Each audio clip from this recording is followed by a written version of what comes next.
धार्मिक कथा, पुरानी कथा श्री लक्ष्मी जी की। समुद्र मंथन के समय क्षीर सागर से लक्ष्मी जी प्रकट हुई थी और भगवान विष्णु को अपना पति स्वीकार किया था। कथा इस प्रकार है। एक बार भगवान शंकर के अंशभूत महर्षि दुर्वासा पृथ्वी पर विचर रहे थे। घूमते घूमते वे एक मनोहर वन में गए। वहाँ एक विद्याधर सुंदरी हाथ में पारिजात पुष्पों की माला लिए खड़ी थी। वह माला दिव्य पुष्पों की बनी थी। उसकी दिव्य गंध से समस्त वन प्राण सुवासित हो रहा था। दुर्वासा ने विद्याधरी से वह मनोहर माला मांगी। विद्याधरी ने उन्हें आदरपूर्वक प्रणाम करके वह माला दे दी। माला लेकर उन्मत्त वेशधारी मुनि ने अपने मस्तक पर डाल ली और पुनः पृथ्वी पर भ्रमण करने लगे। इसी समय मुनि को देवराज इंद्र दिखाई दिए, जो मतवाले ऐरावत पर चढ़कर आ रहे थे। उनके साथ बहुत से देवता भी थे। मुनि ने अपने मस्तक पर पड़ी माला उतार कर हाथ में ले ली। उसके ऊपर घोड़े गुंजार कर रहे थे। जब देवराज समीप आए तो दुर्वासा ने पागलों की तरह वह माला उनके ऊपर फेंक दी। देवराज ने उसे ऐरावत के मस्तक पर डाल दिया। ऐरावत ने उसकी तीव्र गंध से आकर्षित हो सूंड से माला उतार ली और सूंघकर पृथ्वी पर फेंक दी।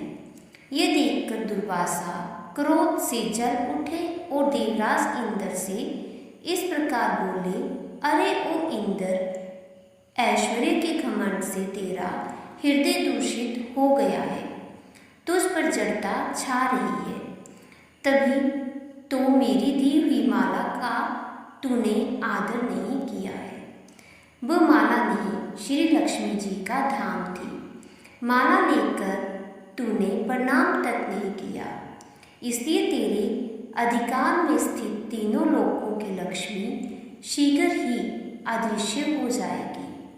यह शाप सुनकर देवराज इंद्र घबरा गए और तुरंत ही ऐरावत से उतरकर मुनि के चरणों में पड़ गए। उन्होंने दुर्वासा को प्रसन्न करने की लाख चेष्टाएं की, किंतु महर्षि टस से मस न हुए। उल्टे इंद्र को फटकार कर वहां से चल दिए। इंद्र भी ऐरावत पर सवार हो अमरावती को लौट गए। तब से तीनों लोकों की लक्ष्मी नष्ट हो गई। इस प्रकार त्रिलोकी के श्रीहीन एवं सतप्रहित हो जाने पर दानवों ने देवताओं पर चढ़ाई कर दी। देवताओं में अब उत्साह कहाँ रह गया था। सबने हार मान ली। फिर सभी देवता ब्रह्मा जी की शरण में गए। ब्रह्मा जी ने उन्हें भगवान विष्णु की शरण में जाने की सलाह दी तथा सब के साथ वे स्वयं भी क्षीर सागर के उत्तर तट पर गए। वहाँ पहुंचकर ब्रह्मा आदि देवताओं ने बड़ी भक्ति से भगवान विष्णु का स्तवन किया। भगवान प्रसन्न होकर देवताओं के सम्मुख प्रकट हुए।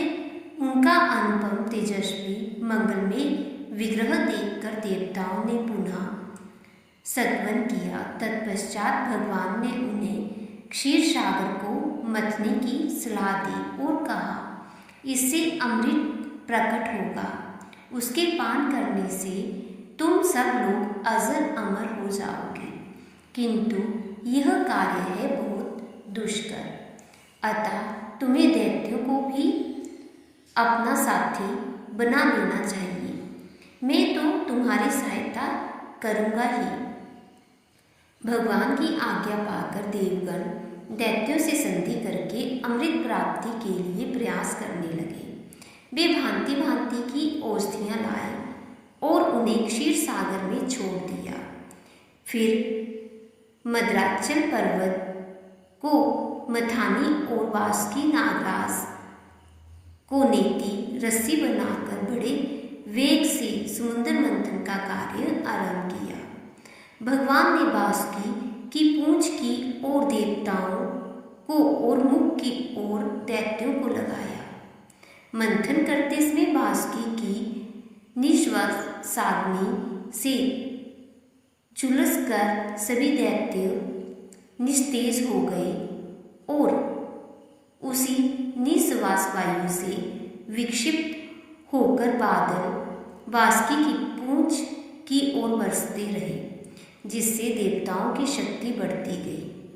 भक्त वत्सल भगवान विष्णु स्वयं कच्छप रूप धारण कर क्षीर सागर में घूमते हुए मद्राचल के आधार बने हुए थे। वे ही एक रूप से देवताओं में और एक रूप से दैत्यों में मिलकर नागराज को खींचने में भी सहायता देते थे तथा एक अन्य विशाल रूप से जो देवताओं और दैत्यों को दिखाई नहीं देता था, उन्होंने मद्राचल को ऊपर से दबा रखा था। इसके साथ ही वे नागराज बासुकी में भी बल का संचार करते थे और देवताओं की भी शक्ति बढ़ा रहे थे। इस प्रकार मंथन करने पर क्षीर सागर से क्रमशः कामधेनु, वारुणी देवी, कल्पवृक्ष और अप्सराएं प्रकट हुई। इसके बाद चंद्रमा निकले, जिन्हें महादेव जी ने मस्तक पर धारण किया। फिर विष प्रकट हुआ, जिसे नागों ने चाट लिया। तदंतर अमृत का कलश हाथ में लिए धनवंतरी का प्रादुर्भाव हुआ। इससे देवताओं और दानवों को भी बड़ी प्रसन्नता हुई। सबके अंत में क्षीर समुद्र से भगवती लक्ष्मी देवी प्रकट हुई। वे खिले हुए कमल के आसन पर विराजमान थी। उनके अंगों की दिव्य कांति सब ओर प्रकाशित हो रही थी। उनके हाथ में कमल शोभा पा रहा था। उनका दर्शन कर देवता और महर्षिगण प्रसन्न हो गए। उन्होंने वैदिक श्री सूक्त का पाठ करके लक्ष्मी देवी का स्तवन करके दिव्य वस्त्राभूषण अर्पित किए। वे उन दिव्य वस्त्राभूषणों से विभूषित होकर सबके देखते देखते अपने सनातन स्वामी श्री विष्णु भगवान के वक्षस्थल में चले गए। भगवान को लक्ष्मी जी के साथ देखकर देवता प्रसन्न हो गए। दैत्यों को बड़ी निराशा हुई। उन्होंने धनवंतरी के हाथ से अमृत का कलश छीन लिया, किंतु भगवान ने मोहिनी स्त्री के रूप से उन्हें अपनी माया द्वारा मोहित करके सारा अमृत देवताओं को ही पिला दिया।